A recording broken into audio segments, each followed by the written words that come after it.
8वां गुण में क्या है, दो क्रमागत वर्ग संख्याओं के बीच की संख्या है।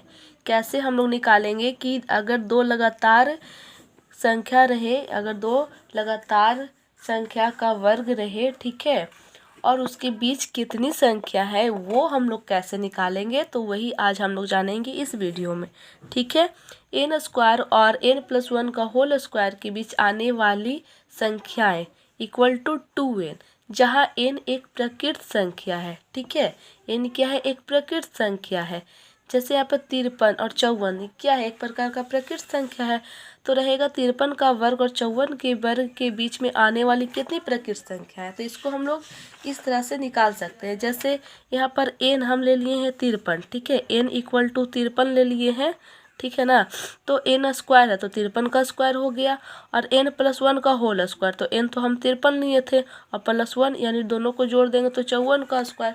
तो कहने का मतलब है कि 53 और 54 के वर्ग के बीच में आने वाली कितनी संख्याएं होंगी, तो इसको हम लोग निकालेंगे 2n से, ठीक है।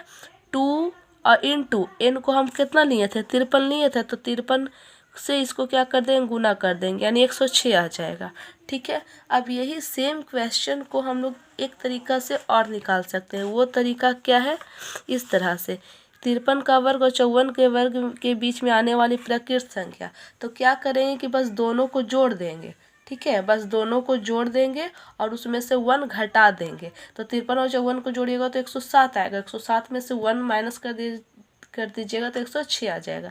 यहाँ भी 106 आया, यहाँ भी 106 आया, दोनों का आंसर सेम आ गया। तो हम लोग चाहेंगे तो ये तरीका से भी निकाल सकते हैं और इस तरीका से भी निकाल सकते हैं। समझ आया। 9वां गुण में है कि क्रमागत विषम संख्याओं का जोड़, अगर लगातार विषम संख्या रहे तो उसका जोड़ हम लोग किस तरह से निकाल सकते हैं, ठीक है। यानी प्रथम n विषम प्रकृत संख्याओं का योग इक्वल टू n स्क्वायर होता है। कितना होता है, n स्क्वायर, जहाँ n एक प्रकृत संख्या है, लगातार विषम संख्या हो, जैसे 1 3 5 7 लगातार विषम संख्या है, और इसका योग, ठीक है, इसका योग हम लोग कैसे निकालेंगे, तो n स्क्वायर पे निकालेंगे। यहाँ पर कितना विषम संख्या है, 1 2 3 4, ठीक है, विषम संख्या 4 है, मतलब विषम की संख्या यहाँ पर 4 है, तो n इक्वल टू हम लोग 4 ले लेंगे। कितना ले लेंगे, 4 ले लेंगे, और यही फार्मूला लगा कर निकाल देंगे। तो 4 का स्क्वायर, जैसे n का स्क्वायर है तो 4 का स्क्वायर करेंगे तो 16, ये आंसर हो जाएगा।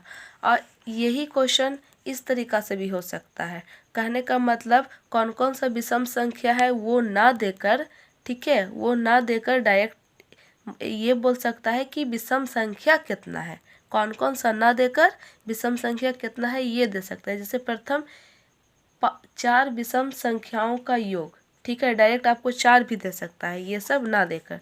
तो बस n स्क्वायर लेंगे और 4 का स्क्वायर करके 16 निकाल देंगे। इस तरह से भी हम लोग इसको निकाल सकते हैं।